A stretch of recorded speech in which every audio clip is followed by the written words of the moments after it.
अस्सलाम वालेकुम। आपको आज के प्रोग्राम में खुशामदीद। चेयरमैन तहरीक इंसाफ की गैर मौजूदगी में पार्टी कैसे चलेगी? क्या तहरीक इंसाफ को उनकी गैर मौजूदगी में पार्टी चलाने में मुश्किलात का सामना है? निगरान चेयरमैन की नामजदगी पर ऐसा लग रहा था कि पार्टी के अंदर इख्तलाफात हैं, लेकिन अब से कुछ देर पहले तहरीक इंसाफ ने कोर कमेटी के खुसूसी इजलास का एलामिया जारी किया है, जिसमें इंट्रा पार्टी इंतखाबात की तैयारियों पर इत्मीनान का इजहार किया गया है। इस एलामिये में चेयरमैन तहरीक इंसाफ की जानिब से बतौर अबूरी चेयरमैन नामजदगी पर बैरिस्टर गौहर अली खान को मुबारकबाद भी दी गई है और उनके लिए नेक ख्वाहिशात का इजहार किया गया है।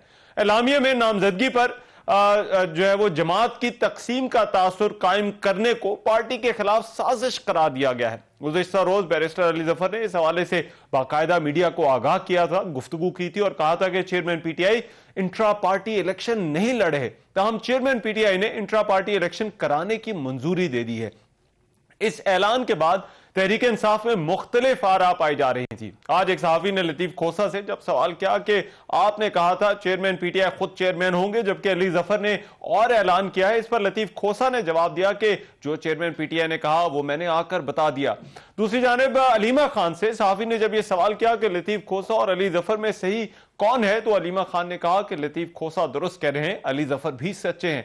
इसके साथ पीटीआई तर्जुमान शुएब शाहीन ने भी कहा था कि अमली तौर पर चेयरमैन पीटीआई पार्टी के चेयरमैन है और फैसले सिर्फ चेयरमैन पीटीआई इमरान खान के ही चलेंगे। उन्होंने बैरिस्टर अली जफर की प्रेस कॉन्फ्रेंस को प्री मैच्योर करार देते हुए कहा था कि उन्हें प्रेस कॉन्फ्रेंस नहीं करनी चाहिए थी।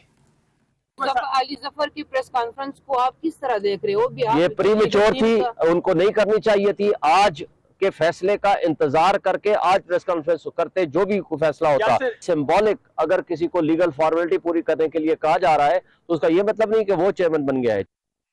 आज बुशरा बीबी और वकील लतीफ खोसा के दरमियान एक मुबैना टेलीफोन कॉल भी सामने आई, जिसमें बुशरा बीबी और लतीफ खोसा केस से मुताल्लिक आपस में गुफ्तगू कर रहे हैं और दोनों इमरान खान की बहनों से इख्तलाफात का खुलकर इजहार कर रहे हैं। ऑडियो लीक की लतीफ खोसा ने तस्दीक की और कहा कि क्लाइंट और वकील की जाती ऑडियो लीक करने वालों को शर्म आनी चाहिए। इसके साथ एक और अहम मामला, तहरीक इंसाफ के मुकदमात और सियासी सरगर्मियों के हवाले से उन्होंने चीफ जस्टिस ऑफ पाकिस्तान को खत लिख दिया। इस खत में कहा गया है कि तहरीक इंसाफ को आजादाना सियासी सरगर्मियों की इजाजत नहीं दी जा रही, लिहाजा इलेक्शन कमीशन को पाबंद किया जाए कि वो पीटीआई को बराबरी की सतह पर मुहिम चलाने में किरदार अदा करे। साबिक चेयरमैन पीटीआई की अदम मौजूदगी में ये मामला पार्टी के लिए इम्तिहान साबित होगा या नहीं, जो है वो पार्टी कैसे आगे चलेगी, इस हवाले से प्रोग्राम में जो है वो पहले बात होगी।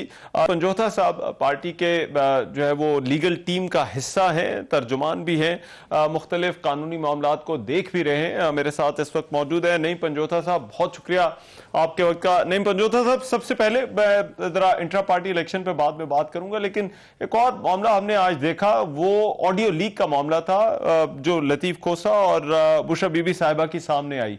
अब सबसे पहले तो मैं जानना चाहता हूं, आपकी कोर कमेटी का भी इजलास हुआ, पार्टी का इस पर जो है वो क्या रद्द-ए-अमल है, किस तरह से देखती है इस ऑडियो कॉल को? बहुत शुक्रिया जी, बड़ी नवाजिश है, बड़ी मेहरबानी रहमान साहब। पहले गुजारिश करता जाऊं कि इस तरह की ऑडियोज पहले भी यूं ही लीक भी की गई, कुछ फैब्रिकेट की गई, मुख्तलिफ तरीके से उनको चलाया गया, इस्तेमाल किया गया सियासी जो है तौर पर वो एक मीडिया ट्रायल करने के लिए। और सबसे जो अहम चीज़ है ना इसके अंदर, वो आपने बयान भी देखना है कि खोसा साहब के से जो जब ये इनसे पूछा गया तो उन्होंने बड़ा वाज़ेह कहा कि ये बताएं कि अगर ओरिजिनल भी ऑडियो मान ली जाए कि ओरिजिनल है, तो जो है क्लाइंट और वकील की जो प्राइवेट गुफ्तगू है वो किस कानून के तहत जो है वो रिकॉर्ड की जाती है, कौन रिकॉर्ड करता है, कौन इजाजत देता है कि वो कोई इलेक्ट्रॉनिक मीडिया के ऊपर या सोशल मीडिया के ऊपर वो लगाए। तो ये चीजें सारी इस्लामाबाद हाई कोर्ट में भी पहले ज़ेर इल्तवा हैं कि कौन करता है। वहां पर हमने बड़ा वाज़ेह देखा, चाहे प्राइम मिनिस्टर साहब हों, चाहे जनाब यानी कि प्राइम मिनिस्टर ऑफिस हो, चाहे कोई और पीटीए हो, सारे ऐसे ही वहां पर इनकार करते हुए नजर आए। किसी के पास कोई जवाब जो है वैलिड नजर नहीं आया जो उन्होंने दिया हो कि रिकॉर्ड करने वाला ये बंदा है या इस लॉ के तहत हम जो है वो रिकॉर्ड करते हैं या इस लॉ के तहत हम उसको अपलोड करने के लिए आगे इलेक्ट्रॉनिक मीडिया को देते हैं। तो ये क्वेश्चन जो है इसके अंदर बड़ा अहम है जिसको देखना भी चाहिए। कोई ऐसा कानून है? देखें, यहाँ पर कोई दहशतगर्दों की आपस में कन्वर्सेशन नहीं हो रही थी, या कोई ऐसा नहीं था कि कोई एजेंसी जो है अदालत से परमिशन लेकर वो इस तरह का कोई एक्ट करती। ये उनके फोन टैप करना जो है खोसा साहब के या बीबी साहब के, पहले तो इस ऑडियो को देखा जाएगा ना कि क्या ये असल भी है या नहीं, और अगर असल है तो टैप क्यों किया जाता है, कौन करता है, किस लॉ के तहत करता है। और इस तरह की गुफ्तगू निजी अगर हो भी रही है, उनकी प्राइवेट हो रही है, देखिए तो क्यों?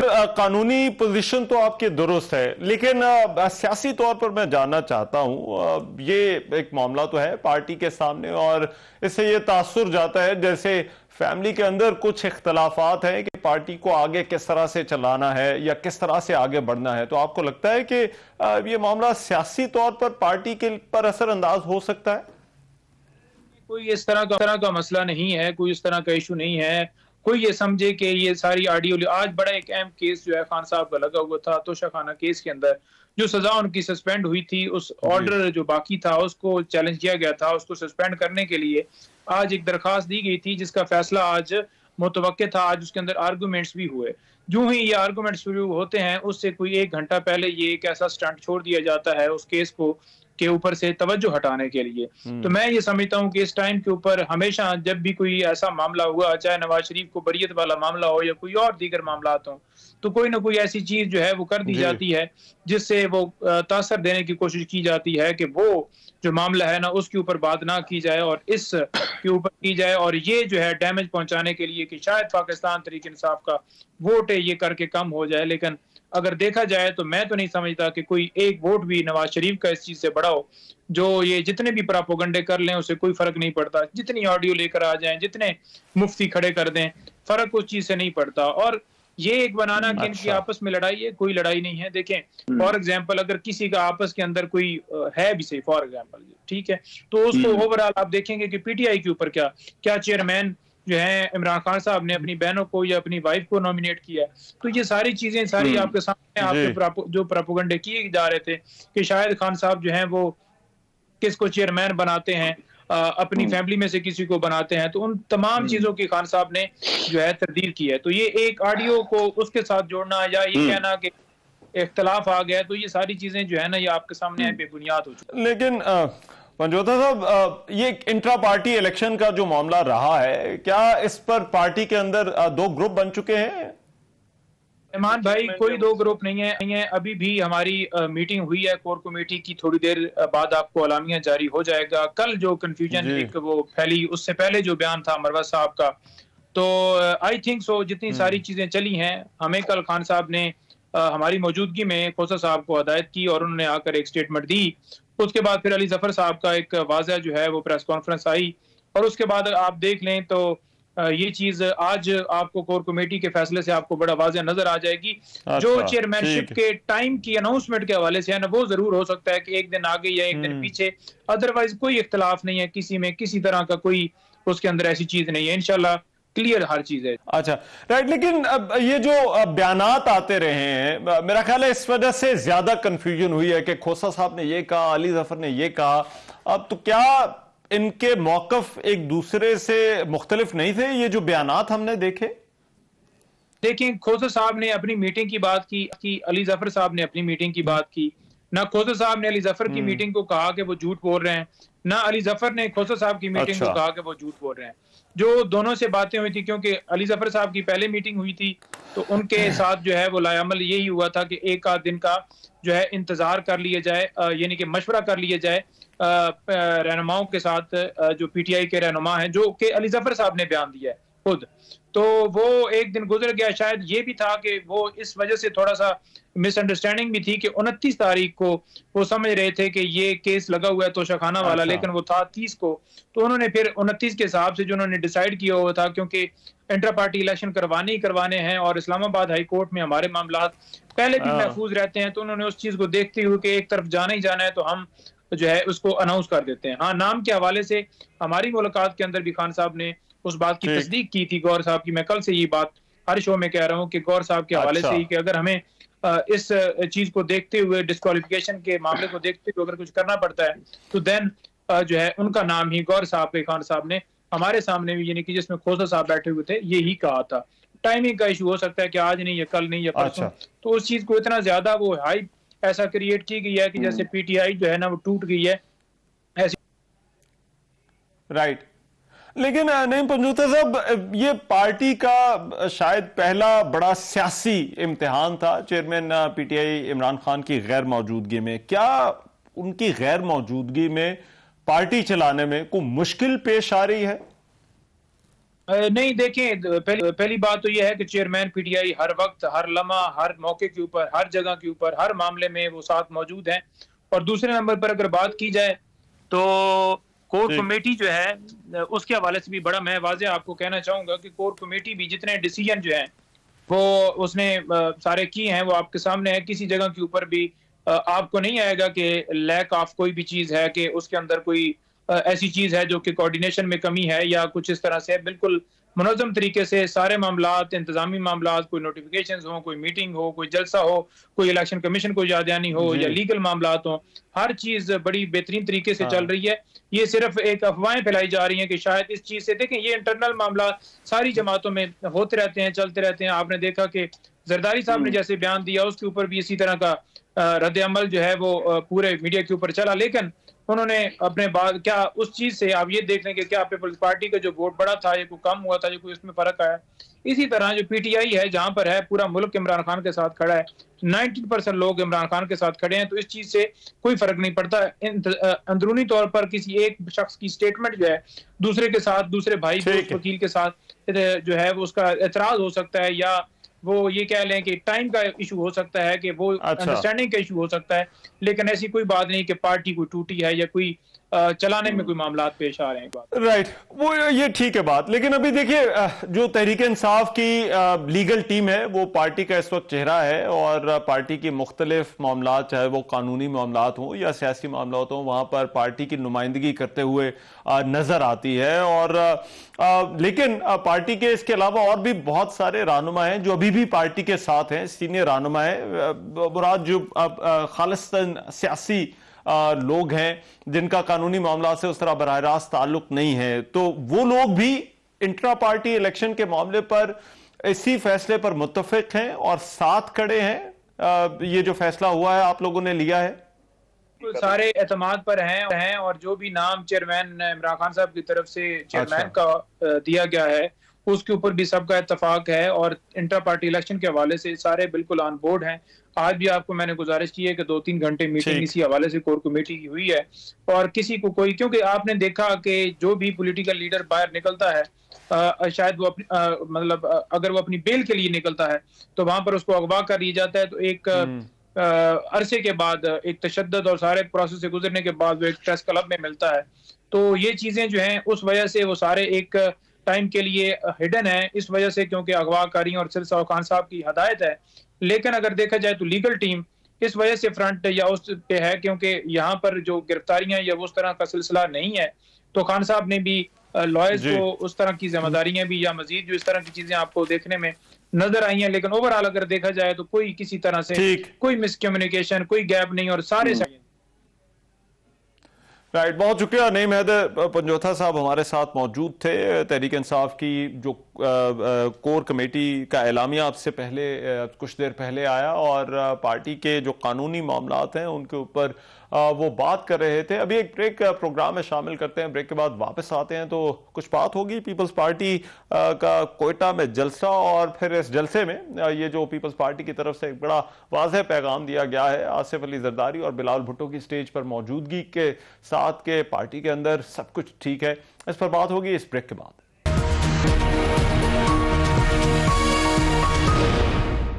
Welcome back. पीपल्स पार्टी ने आज कोयटा में जलसा किया जिसमें स्टेज पर बिलावल भुट्टो जरदारी और आसिफ अली जरदारी दोनों इकट्ठे नजर आए। जलसे में आसिफ जरदारी ने उन्हें पग भी पहनाई। पार्टी में बाप बेटे के दरमियान इख्तलाफात की खबरों के बाद दोनों की इकट्ठे मौजूदगी बहुत गैर मामूली थी और पार्टी की तरफ से पैगाम भी था कि मामलात अब ठीक हैं। चेयरमैन पीपल्स पार्टी बिलावल भुट्टो ने जलसे में नून लीग और पीटीआई पर तनकीद करते हुए कहा कि मुस्लिम लीग महंगाई लीग बन चुकी है और ये फेल हो चुके हैं। आवाम को मालूम है ये सियासत के शोबाज हैं। इस मौके पर साबिक सदर आसिफ अली जरदारी ने कहा कि जो हमें आता है वो बिलावल को सिखाना है, उसकी तरबियत करनी है और उसे नौजवानों का लीडर बनाना है। हर मौसम में, हर दौर में हमने बिलावल की सपोर्ट करनी है, उसकी हमने तरबियत करनी है और जो हमें आता है वो उसको ट्रांसफर करना है। हमारे यहाँ अफसोस है कि जो लीडर चलाना चाहता है, जो आगे लेके जाना चाहता है, तो उसको पीछे खींचने वाली बड़ी फोर्सेस होती है, मगर हमें उन फोर्सेस से डर नहीं है। चेयरमैन पीपल्स पार्टी बिलावल भुट्टो और साबिक सदर आसिफ अली जरदारी कोयटा में यौम तासीस के जलसे में जो है वो इकट्ठे नजर आए। क्या पीपल्स पार्टी के अंदरूनी सफ़ों में अब सब कुछ ठीक है? इंतखाबात के हवाले से क्या हिकमत अमली है?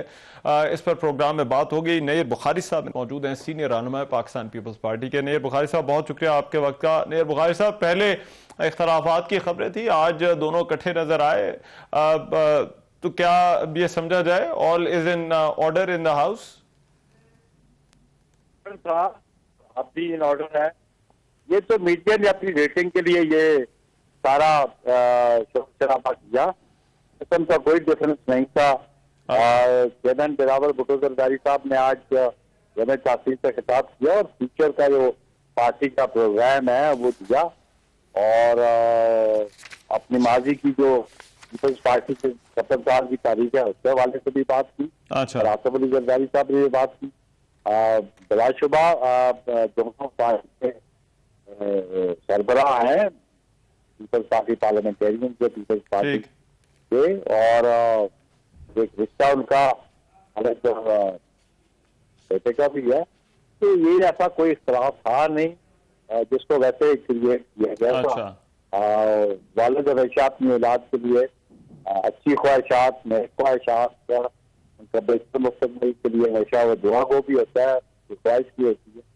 तो ये तो ऐसी कोई बात नहीं थी। आप अभी जिस तरह आपने सवाल को फॉर्मुलेट किया कि पहले थे तो आप नहीं है, ना पहले थे तो ना आते। अच्छा, लेकिन उनका जो बातें हैं वो ऐसा लगता है कि वो शरीक चेयरपर्सन से ज्यादा जो है वो एक बाप वाला रवैया है, या उनकी बातें हैं। वो कहते हैं कि अभी इनकी तरबियत करनी है बिलावल भुट्टो की। तो बिलावल भुट्टो साहब तो आपके पीएम के कैंडिडेट हैं, तो इससे तो मैसेज तो ये जाता है शायद जैसे उनको अभी भी ट्रेनिंग की और तरबियत की जरूरत है। पॉइंट निकालने की कोशिश कर रहे हैं। Media should think positive things. अच्छा, बड़ी बदकिस्मती है हमारे मुल्क में कि पॉजिटिविटी की तरफ आप कम जाते हैं। देखिए उनकी परफॉर्मेंस बतौर फॉरेन मिनिस्टर आपके सामने है, और नौजवान है दुनिया में, और भी बहुत सारे नौजवान नौजवान कह देते हैं। तो ये मतलब है कि आप पॉजिटिव एस्पेक्ट्स देखें ना इससे। तो पॉजिटिव एस्पेक्ट ये है कि आसिफ अली जरदारी साहब उसको मुस्तकिल ट्रेनिंग सीखना तो आखिरी उम्र तक रहता है, हर शख्स वो सीखता तो रहता है। ठीक है, चाहे वो कम उम्र का हो या ज्यादा उम्र का हो। अच्छा बुखारी साहब, 18वीं तरमीम के हवाले से बार बार बात की जा रही है, कौन इसको खत्म करना चाहता है, और क्या वाकई कोई आपको लगता है कोई संजीदा कोशिश है इस वक्त इस 18वीं तरमीम को खत्म करने की? ये तो आपने मीडिया के, आप आदमी है, मीडिया पे आपने सुना होगा कि किस जमात के लोगों ने ये बात शुरू की जी। आप तो ज्यादा बाखबर हैं, लेकिन हमने ही उसी खबरों से अर्ज किया कि कुछ लोग कुछ जमातें ये चाहती हैं। तो पीपल्स पार्टी समझती है कि कोई ऐसा काम न किया जाए जिससे जो वफाक है या फेडरेशन है वो कमजोर हो जी, और जो भी कॉन्स्टिट्यूशनल अमेंडमेंट्स होते हैं वो इतना आसान काम नहीं है कॉन्स्टिट्यूशनल अमेंडमेंट्स का, और तमाम फेडरेटिंग यूनिट्स जो हैं वो उनको ऑन बोर्ड होना बहुत जरूरी है। तो इसलिए 18वीं तरमीम के जरिए बहुत सारे सब्जेक्ट्स को डिवॉल्व किया गया। अच्छा, और उन सब्जेक्ट्स को डिवॉल्व होने से फिर जो फाइनेंस वो पीपल्स पार्टी के दौर में हुआ, वो जो फंड्स की एलोकेशन है वो सूबों ने अपनी मर्जी से की। बुखारी साहब, अब कोयटा में आप लोगों ने जलसा किया, लेकिन इससे पहले नवाज शरीफ भी वहां से होकर गए थे, और ये भी खबरें थी कि पीपल्स पार्टी कुछ रहनुमाओं को साथ लेकर चलना चाहती थी इलेक्शन के हवाले से। तो अब हमने सनाउल्लाह ज़हरी साहब को, कुछ और रहनुमाओं को तो देखा है, लेकिन क्या पीपल्स पार्टी को बलोचिस्तान में वो मिला जो वो चाहती थी, या उसकी जो पहली तरजीह थी? आप हाइपोथेटिकल क्वेश्चन मैनिपुलेट करते हैं। आपको ये पता होना चाहिए कि पाकिस्तान पीपल्स पार्टी अपना जमे तासीस पाकिस्तान के मुख्तलिफ सजेटिंग यूनिट्स के चर्चे में करता है। अच्छा, हमने किए और पॉलिटिकल प्रोसेस में पॉलिटिकल डायलॉग रहता है। पीपल्स पार्टी तो हमेशा पॉलिटिकल डायलॉग पे बिलीव करती है। हाँ, और कमेटी भी रिसेंटली प्रेसिडेंट साहब ने कॉन्स्टिट्यूट किया है के लिए भी, बलूचिस्तान के लिए, केपी के और वो पॉलिटिकल प्रोसेस में चलता रहता है। अच्छा, और चलता रहेगा। चले लास्टली ये कुदूस बदिंजो साहब के हवाले से बता दें सर, उनका क्या मामला हुआ? अभी वो पता चला था पार्टी में जा रहे हैं, लेकिन वो आज नजर नहीं आए। देखिए वो क्या वो शमूलियत इख्तियार करेंगे तो फिर पार्टी के फंक्शनों में भी आएंगे। ठीक है, बहुत शुक्रिया। नैयर बुखारी साहब मौजूद थे। रजा रहमान हमारे ब्यूरो चीफ कोयटा इस वक्त मेरे साथ मौजूद है। उनसे बलूचिस्तान की सियासत, इंतखाबात की तैयारियां और पीपल्स पार्टी का जो आज का जलसा है उस हवाले से बात करते हैं। बहुत शुक्रिया रजा। सबसे पहले तो ये बताइएगा, आज पीपल्स पार्टी ने जो अपना शो किया बलूचिस्तान में, पावर शो, क्या पीपल्स पार्टी को वो मिला जो वो चाहती थी बलूचिस्तान के, जहां तक हम सियासत को देखते हैं? जी देखें रहमान, इस वक्त बलूचिस्तान की एक अहमियत जो है वो बहुत पूरे मुल्क में सियासी हवाले से चल रही है। अगर हम देखें तो इससे पिछले माह जो है वो यहाँ की 3 बड़ी जो मुल्क की जमातें हैं, जिनको हम कौमी जमातें कहते हैं, कौमी और सियासी जमातें, जिसमें जमीयत उलमा इस्लाम है, मुस्लिम लीग नून है और पीपल्स पार्टी है, इन तीनों जमातों ने बलूचिस्तान को इसे 2 माह के अंदर बहुत फोकस किया हुआ है उसकी अहमियत के हवाले से। ये नहीं है कि कोई हमारे पास 16-17 सीटें हैं, पहले भी ऐसी होता है, तो कुछ चीजें ऐसी हैं जिसके ऊपर बहुत ही जायजा भी लिया जा रहा है और मुख्तलिफ बातें भी हो रही हैं।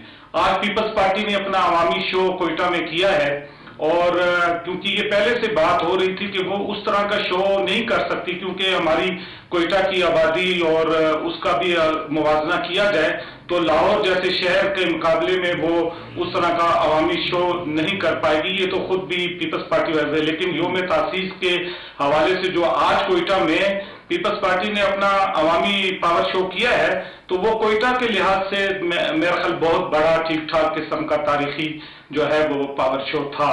और जहां तक ताल्लुक है कि यहाँ पर सियासी जोड़ तोड़ के लिए दोनों जमातें, मुस्लिम लीग नून इससे पहले कोयटा में जो है वो, मैं ये कहता हूं कि सियासी गात जो है उन्होंने बलूचिस्तान अवामी पार्टी पर लगाई हुई है। आज और कल भी जो है साबिक वजीर आला जो है कुदूस बदिंजो, जो इससे पहले बलूचिस्तान अवामी पार्टी के मरकजी सदर थे, और उन्होंने भी पीपल्स पार्टी की तरफ रुख किया है और उन्होंने बयान दिया कि वो अपनी जाती घरेलू मसरूफियात की वजह से आज योम तासीस के जलसे में शरीक नहीं हो सकते, लेकिन उन्होंने असूली तौर पे ये फैसला कर लिया कि वो। लेकिन रजा ये बताइएगा, इससे पहले मियां नवाज शरीफ भी कोयटा आए। ये जो इलेक्टेबल्स की रेस है बलूचिस्तान की सियासत का इन्हिसार बड़ी हद तक इन्हीं इलेक्टेबल्स के ऊपर होता है, इसमें इन जमातों में से किसका पलड़ा भारी लग रहा है?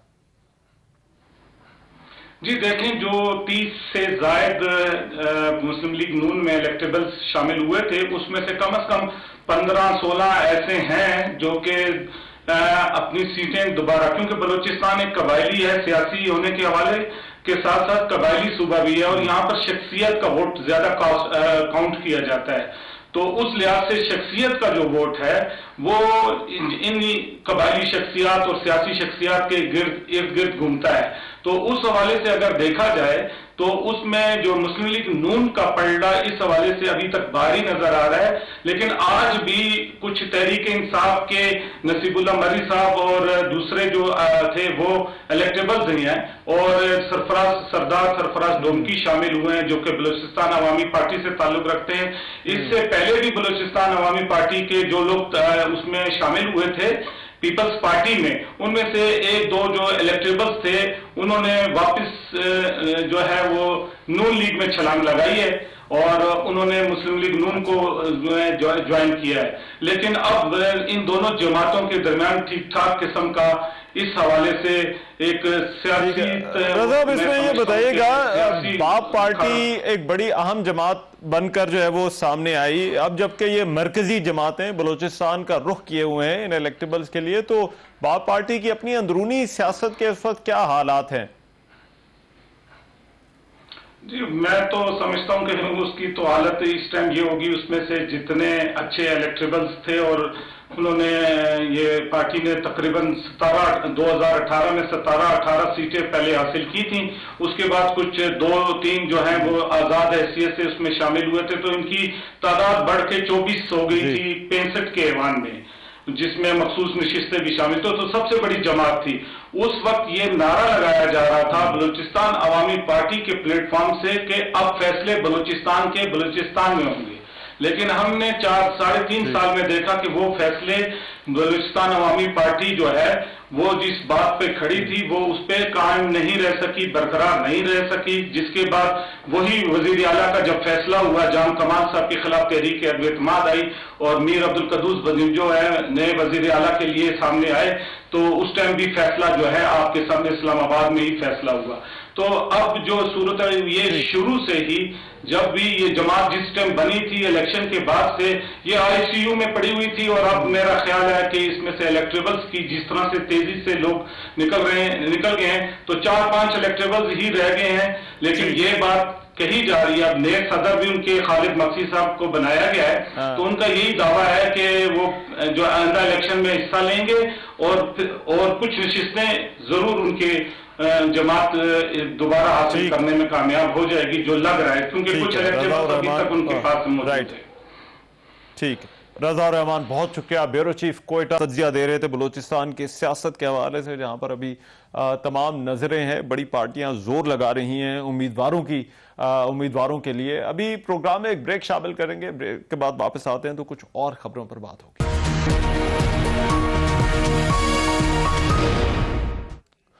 Welcome back after the break. इंतखाबात के हवाले से तैयारियां जारी हैं। इलेक्शन कमीशन पहले ही ऐलान कर चुका है कि 30 नवंबर तक हल्का बंदियों का काम मुकम्मल हो जाएगा। ये खबरें भी सामने आई कि इंतखाबी फहरिस्तों की प्रिंटिंग नादरा के जरिए जारी है। इससे पहले इलेक्शन कमीशन ने इंतखाबात में ताखीर की जो खबरें थी उनको जिन्होंने चलाया उन चैनल्स के खिलाफ पैमरा से रुजू करने का फैसला किया। इस हवाले से तर्जुमान इलेक्शन कमीशन के मुताबिक इंतखाबात में ताखीर की जो खबरें हैं वो बेबुनियाद और गुमराह कुन है, और यह भी कहा गया कि मुख्तलिफ टीवी चैनल्स पर चलने वाली ऐसी तमाम खबरों की रिकॉर्डिंग मंगवाई है। तर्जुमान इलेक्शन कमीशन ने कहा कि इंतखाबी फहरिस्तों की तैयारी ना होने की खबर बिल्कुल झूठी है और इंतखाबी फहरिस्तों की प्रिंटिंग जो है वो नादरा में इस वक्त जारी है। तर्जुमान ने यह भी कहा कि इलेक्शन कमीशन इस तासुर की पुरजोर तरदीद करता है कि इलेक्शन किसी भी किस्म की ताखीर का शिकार हो रहे हैं। गुज़िश्ता दिनों मुस्लिम लीग नून ने भी आम इंतखाबात के लिए मरकजी पार्लिमानी बोर्ड तश्कील दे दिया है, और मुस्लिम लीग नून के लिए एक बड़ा मामला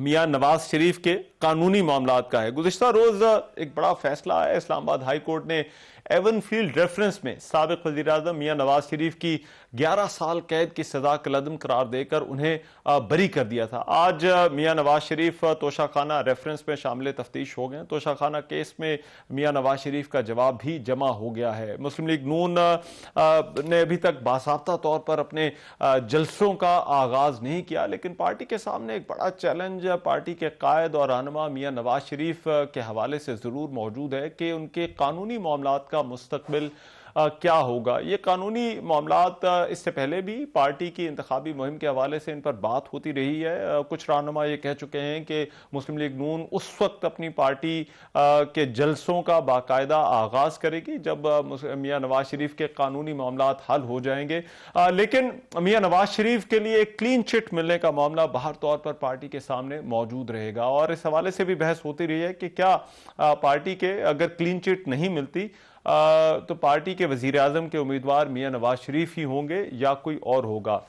पार्टी ने टिकटों के हवाले से अलबत्ता अपना काम शुरू कर दिया है और एक पार्लिमानी बोर्ड जो कि तश्कील दिया गया है वो इस हवाले से पार्टी के टिकट्स का फैसला करेगा। इससे पहले मियां नवाज शरीफ कोयटा भी गए थे। कोयटा में भी उन्होंने जब वो गए वहां पर तो मुख्तलिफ रहनुमाओं की शमूलियत हुई। मुस्लिम लीग नून सिंध के अंदर भी MKM के साथ एक जो है वो इत्तेहाद के साथ आगे बढ़ना चाहती है और सिंध के इंतखाबात के हवाले से भी जो है वो देख रही है सूरत हाल को, और साथ ही साथ केपी के अंदर भी मुख्तलिफ रहनुमाओं से राब्ते किए जा रहे हैं। पार्टी के अंदर एक बड़ा चैलेंज पार्टी के सामने बाहर तौर पर पंजाब की सियासी सूरत हाल का होगा कि पंजाब जहां पर उसका मुकाबला पाकिस्तान तहरीक इंसाफ के साथ होना है, वहां पर नतीजा क्या रहता है। और पंजाब के हवाले से भी मियां नवाज शरीफ इससे पहले ये कह चुके हैं कि वो पार्टी की जो इंतखाबी मुहिम है उसको खुद लीड करेंगे, उस हवाले से वो तैयारियां भी कर रहे हैं। लेकिन पार्टी के जो कायद हैं मियां नवाज शरीफ, उनके कानूनी मामलात बाहर तौर पर पार्टी के सामने एक चैलेंज बनकर रहेंगे, और मियां नवाज शरीफ की क्लीन चिट मिलने का मामला ये ज़रूर तौर पर आने वाले दिनों में भी इस पर बात होती रहेगी। बड़ा मामला अब एवन फील्ड के बाद अल अजीज़िया के अंदर उनके जो कानूनी मामलात हैं वो देखना होगा कि आने वाले दिनों में क्या रुख इख्तियार करते हैं। उसके बाद ही पार्टी की इंतखाबी मुहिम और पार्टी के वज़ीर आज़म के कैंडिडेट के हवाले से कोई चीज़ सामने आएगी। मुल्क के अंदर इंतखाबी माहौल में पीपल्स पार्टी भी जलसे कर रही है, बाकी जमातों में भी कुछ हलचल जो है वो शुरू हो गई है। कुछ पार्टियां अपनी मुहिम का, अपने जलसों का आगाज़ कर चुकी हैं, लेकिन कुछ जमातें अभी तक इस सूरत हाल को देख रही हैं, अंदाज़ा लगा रही हैं कि हालात क्या रुख इख्तियार करते हैं। इलेक्शन कमीशन ने इससे पहले ऐलान किया था कि इंतखाबी फहरिस्तों की जो तैयारी है वो 30 नवंबर तक हो जाएगी, और इस हवाले से जो खबरें आई थी उसकी कि इनमें किसी भी तरह की ताख़ीर है या इलेक्शन में किसी भी तरह की ताख़ीर हो रही है। तो जैसा मैंने आपको पहले बताया कि इलेक्शन कमीशन इन खबरों की सख्ती के साथ तरदीद कर चुका है और ये कह चुका है कि इंतखाबात के लिए इलेक्शन कमीशन पूरी तरह से तैयार है, और इलेक्शन कमीशन और इंतखाबात के इनेकाद में किसी भी किस्म की ताख़ीर नहीं होगी। अदालत इस हवाले से पहले ही कह चुकी है और अपना फैसला भी दे चुकी है, जो तारीख का फैसला हो चुका है। अब देखना होगा कि जो तैयारियां हैं और जो शेड्यूल जारी किया गया है, क्योंकि 30 नवंबर की तारीख अहम है, जब इंतखाबी फहरिस्तों की तैयारी मुकम्मल हो जाती है तो उसके बाद जो है इलेक्शन कमीशन की तरफ से इंतखाबी शेड्यूल का ऐलान होना है। ये बड़ा मरहला होता है जिसके बाद बाकायदा तौर पर इंतखाबी सरगर्मियों का आगाज़ हो जाता है। तो ऐसा लगता है कि इंतखाबी जो सियासी जमातें हैं वो अभी तक इसी चीज़ का इंतज़ार कर रही हैं कि इलेक्शन कमीशन अपने इंतखाबी शेड्यूल का ऐलान करे और फिर मुल्क में इंतखाबी सरगर्मियों के जोर पकड़ने का इम्कान है। एक ब्रेक शामिल करते हैं, ब्रेक के बाद बातें हैं तो कुछ और खबरों पर बात होगी।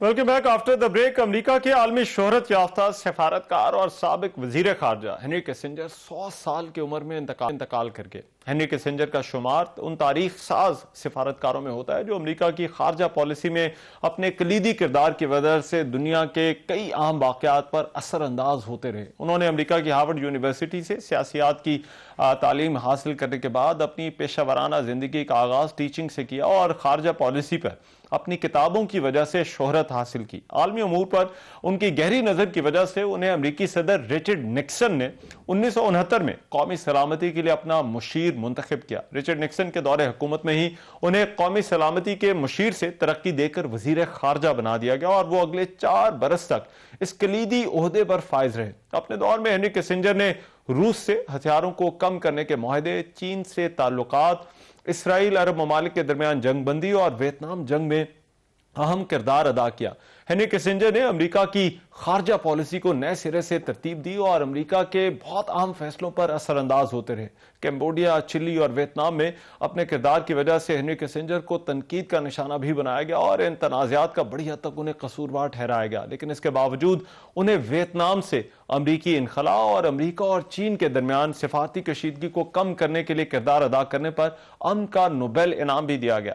हाल ही में मंजर आम पर आने वाली दस्तावेजात के मुताबिक 1971 में पाक भारत जंग के दौरान भी हेनरी किसिंजर ने पाकिस्तान की सिफारती मदद की थी, ताहम उन्होंने भारत की बराह रास्त मुखालफत से गुरेज किया था। इसके अलावा उन्हें 1971 में ही पाकिस्तान की वसातत से उन्होंने चीन का खुफिया दौरा किया, जो बाद में अमरीका और चीन को करीब लाने में अहम साबित हुआ। सिफारती ओहदों से सुबकदोश होने के बाद भी व्हाइट हाउस ने वक्तन फवक्तन हेनरी किसिंजर की खिदमात हासिल की।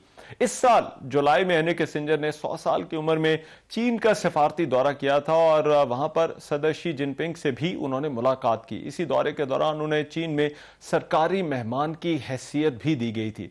उनके इंतकाल के साथ अमेरिका के सफारती अमूर में उनकी 5 दहाइयों पर मुहित तवील किरदार भी खत्म हो गया। आज के प्रोग्राम से इतने। मेज़बान रहमान अज़हर से दीजिए अल्लाह ने के बाद।